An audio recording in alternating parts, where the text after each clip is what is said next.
Baik, assalamualaikum warahmatullahi wabarakatuh. Selamat pagi, siang, sore, siswa-siswi SMA Negeri 2 Bangkalan yang saya banggakan, terutama kelas 10 ya. Selamat kalian kemarin sudah menyelesaikan materi interaksi sosial eh, yang dikemas dalam keseluruhan bab hubungan sosial ya. Hubungan sosial, tindakan sosial, hubungan sosial, dan interaksi sosial. Kemarin sudah menyelesaikan dengan membuat logo dan alhamdulillah hampir semua mengerjakan dengan baik ya kelas 10 ya. Terima kasih atas kerjasamanya sudah mau mengerjakan penugasan-penugasan yang saya berikan yang juga terhitung sebagai absensi begitu ya. Nah, sekarang kita masuk ke bab yang baru yaitu bab 4 sebelum bab yang terakhir nanti. Bab 4 adalah jadi kita tinggal 2 bab lagi ya, lembaga sosial yang akan kita bahas sekarang sama nanti bab 5 yaitu gejala sosial. Nah, sekarang kita akan membahas bab lembaga sosial. Tapi sebelum membahas lembaga sosial itu apa, kita akan membahas nilai dan norma yang merupakan komponen tidak terpisahkan dari lembaga sosial. Nah, pada pertemuan kali ini penugasannya ada dua, jadi saya jelaskan materi nilai, terus ada penugasan, terus nanti ada materi norma dan penugasannya. Begitu ya. Nah, jadi silakan saya harap bisa disimak secara utuh videonya sehingga penjelasan saya bisa juga menjadi pemahaman teman-teman sekalian. Itu ya. Oke.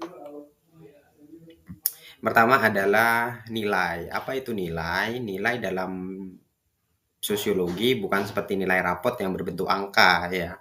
Tapi nilai itu adalah segala sesuatu yang dianggap penting dan baik oleh masyarakat ya. Saya ulangi lagi, nilai adalah segala sesuatu yang dianggap penting dan baik oleh masyarakat. Nah, kalian kan masyarakat juga. Nah, segala sesuatu yang dianggap penting oleh kalian, maka itu bernilai gitu ya. Jadi nilai tidak selalu tentang angka gitu ya. Jadi nilai itu merujuk pada sesuatu, segala sesuatu yang dianggap baik dan penting dalam kehidupan masyarakat. Tidak selalu uang. Apakah uang bernilai? Iya, tapi apakah sesuatu yang bernilai itu harus bisa dihitung dengan uang? Tidak, begitu ya. Contohnya nih, mengapa para pahlawan rela mengorbankan nyawa untuk membela kepentingan rakyat Indonesia? Apakah karena mereka digaji besar? Kan tidak, tapi karena jiwa nasionalismenya yang tinggi. Nah, nasionalisme itu nilai, nilai imaterial jenisnya ya, atau nilai yang tidak berbentuk. Kalau uang, nilai material karena berbentuk, begitu ya. Jadi, nilai tidak selalu berkaitan dengan sesuatu yang berangka dan berbentuk fisik, tapi juga yang bersifat non-fisik. Juga mengapa bonek begitu nekat? Ya, bonek kan bondo nekat ya artinya ya, bermodal nekat gitu ya. Dalam hal mendukung Persebaya. Persebaya main di Jakarta, bonek ikut ke Jakarta meskipun tidak punya uang. Jadi mereka nekat aja apa gandol gitu ya. Nah, itu atas dasar apa? Atas dasar nilai. Nilai kecintaan pada klub favoritnya yaitu Persebaya Surabaya begitu. Jadi nilai itu secara definisi segala sesuatu yang dianggap penting dan baik oleh masyarakat. Jadi kalau sebagai sebagian orang itu menganggap suatu hal itu sangat penting, maka dia bernilai gitu. Oke? Jelas ya sejauh ini ya. Nah, sekarang ciri-ciri nilai sosial. Ada 3 ciri secara umumnya ya. Jadi nilai sosial itu terbentuk karena konstruksi. Konstruksi itu apa? Bangunan ya, bangunan. Tapi bukan bangunan fisik, tapi bangunan sosial. Karena dibentuk oleh masyarakat. Bangunan sosial itu apa? Ya sebuah nilai itu gitu. Jadi masyarakat Bangkalan menganggap ziarah ke makam Syaikhoنا Khalil itu sebagai hal yang bernilai. Siapa yang bikin? Ya masyarakat gitu ya. Masyarakat yang didasarkan pada ajaran agama Islam untuk menghargai wali. Nah, yang menganggap bahwa Syaikhoنا Khalil itu dulu adalah orang yang berilmu dan beriman dan memiliki ilmu yang dalam soal agama siapa? Ya masyarakat gitu. Karena Syekhona Holil punya pondok pesantren, terus mengajar dengan baik, menghasilkan santri-santri yang hebat, sehingga Syekhona Holil ditokohkan oleh masyarakat. Sehingga Syekhona Holil menjadi orang yang sangat bernilai bagi masyarakat Bangkalan begitu ya. Jadi nilai itu dikonstruksi oleh masyarakat gitu. Jadi dibentuk oleh masyarakat. Sehingga ini selaras dengan poin yang kedua, disebarkan sesama warga, bukan bawaan lahir. Jadi nilai itu bukan bawaan lahir ya, tapi di apa? Disebarkan ya seiring berjalannya waktu. Makanya ketika kamu ingin terlihat baik, ya jadilah orang yang baik beneran sehingga nilai yang terbentuk, nilai yang disebarkan oleh orang-orang adalah nilai yang baik sehingga kamu punya cukup nilai gitu. Jadi orang yang bernilai gitu ya, punya value gitu kan bahasa Gen Z kan kita harus punya value dulu kalau mau membuat orang tertarik gitu. Sama kalau kalian mau mendekati seseorang, kalian harus punya value dulu. Apalagi orang yang didekati adalah orang yang punya value. Nah, value kan tidak selalu tentang uang ya. Ya uang, kalian punya uang tentu punya value gitu ya. Tapi value tidak selalu tentang uang, bisa kepintaran, bisa ketekunan, bisa kejujuran, bisa kebaikan, bisa perhatian. Kayak perhatian gitu ya. Perhatian kan dianggap bernilai oleh masyarakat gitu.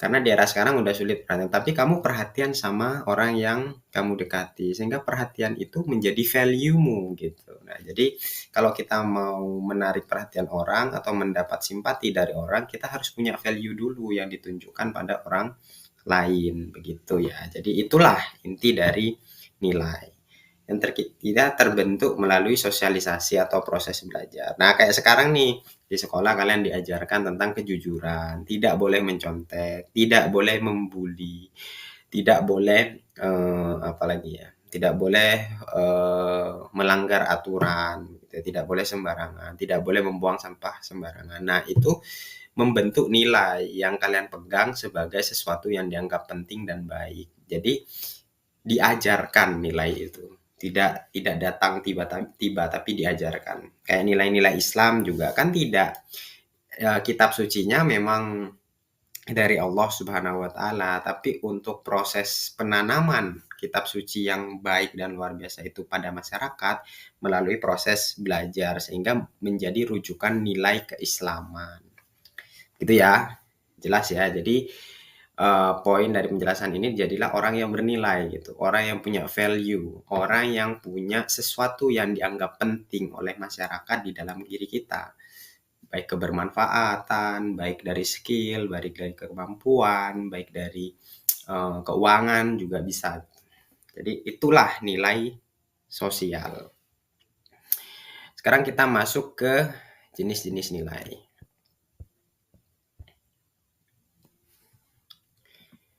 Nah, jenis-jenis nilai itu ada berapa? 1, 2, 3 ya menurut Prof. Notonegoro.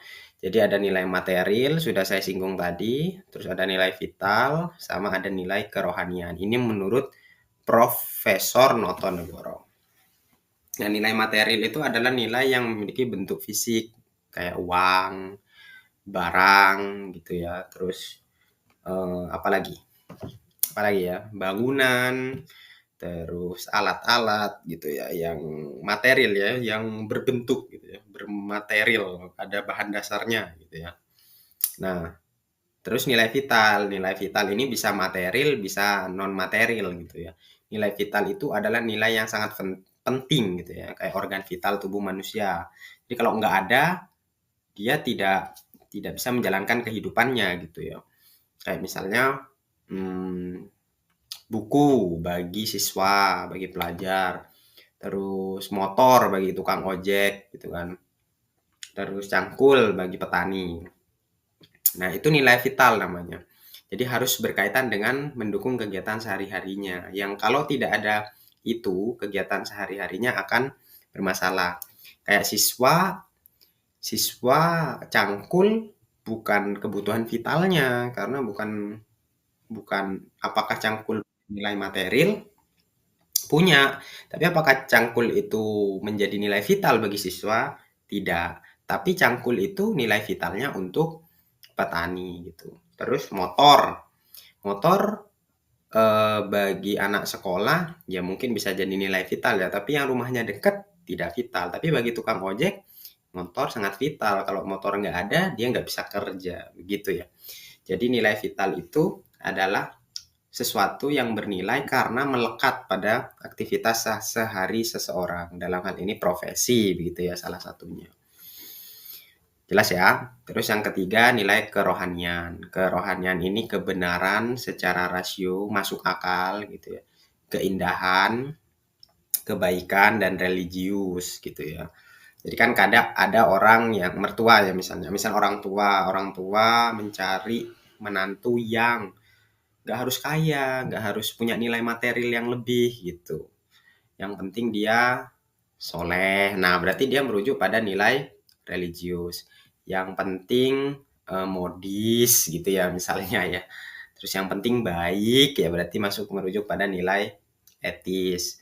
Nah, terus kalian cari pacar yang misalnya punya selera seni yang sama ya berarti estetis. Jadi dasar nilainya adalah estetis, sama-sama penari, sama-sama dancer, sama-sama pelukis, sama-sama penyanyi, sama-sama musisi, maka dasarnya adalah estetis. Tapi kalau cari pasangan yang sepemikiran, sama-sama IPS, sama-sama anak IPA, sama-sama suka matematik, sama-sama suka ngitung, maka berdasarkan pada rasio begitu. Gitu ya, jelas ya.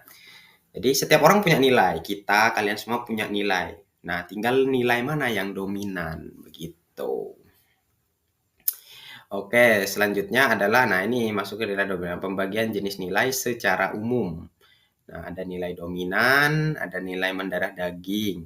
Nah, nilai dominan itu apa? Nilai dominan itu adalah sesuatu yang dianggap baik karena kuantitas, durasi, inisiasi, dan prestis. Kuantitas maksudnya apa? Kuantitas itu maksudnya jumlah. Jadi sesuatu dianggap baik ketika sebagian besar orang menganggap itu baik. Kejujuran dianggap baik karena yang menganggap baik adalah karena banyak masyarakat yang menganggap jujur itu baik. Terus sudah dianggap baik dalam jangka waktu yang lama. Terus diinisiasi oleh orang-orang yang baik. Terus menjadi orang baik itu menjadi sebuah kebanggaan tersendiri. Begitu. Kayak misalnya nih, misalnya untuk yang kelas 3 mau daftar kuliah, banyak yang berlomba-lomba masuk ke UI, UGM, UNER. Kenapa? Karena dia menurut sebagian besar masyarakat Indonesia adalah kampus yang terbaik. Terus dia sudah berdiri sejak lama, diinisiasi oleh orang-orang penting, dan ketika masuk ke kampus itu menjadi sebuah kebanggaan, menjadi prestis gitu ya. Nah, sedangkan yang kedua adalah nilai mendarah daging. Nilai mendarah daging itu adalah nilai yang sudah kita anggap benar karena sudah ditanamkan sejak kita kecil. Nah, apa? Seperti misalnya patriarki, misalnya laki-laki harus bekerja mencari nafkah, sedangkan perempuan harus menanak nasi, mengurus anak, dan bersih-bersih rumah. Nah, itu nilai mendarah daging. Siapa yang bikin? Apakah secara lahir dia begitu? Tidak, tapi masyarakat karena sudah mendarah daging. Makanya ketika kita bilang eh, apa bawa bekal kayak anak cewek gitu ya, seakan-akan hanya anak cewek saja yang bisa memasak dan membawa bekal gitu, kan cowok juga bisa gitu. Nah, tapi karena sudah mendarah daging jadi kelihatan aneh begitu. Terus yang ke pembagian jenis nilai lainnya, yang pertama adalah nilai imaterial ya, nilai yang tidak nampak seperti gagasan, ide gitu ya, sesuatu yang nggak berbentuk fisik gitu ya, gagasan, ide, pendapat, opini, terus sebuah apa argumentasi begitu ya. Sedangkan nilai material ya kebalikannya, sesuatu yang nampak gitu ya, sesuatu yang ada bentuknya. Nah, kegunaan dan kenikmatan praktis nilai imaterial membentuk yang material. Misalnya gagasan tentang ide bisnis, terus direalisasikan, terus bisa menghasilkan uang. Nah, itu yang dimaksud dengan nilai imaterial yang praktis menghasilkan nilai yang material. Begitu.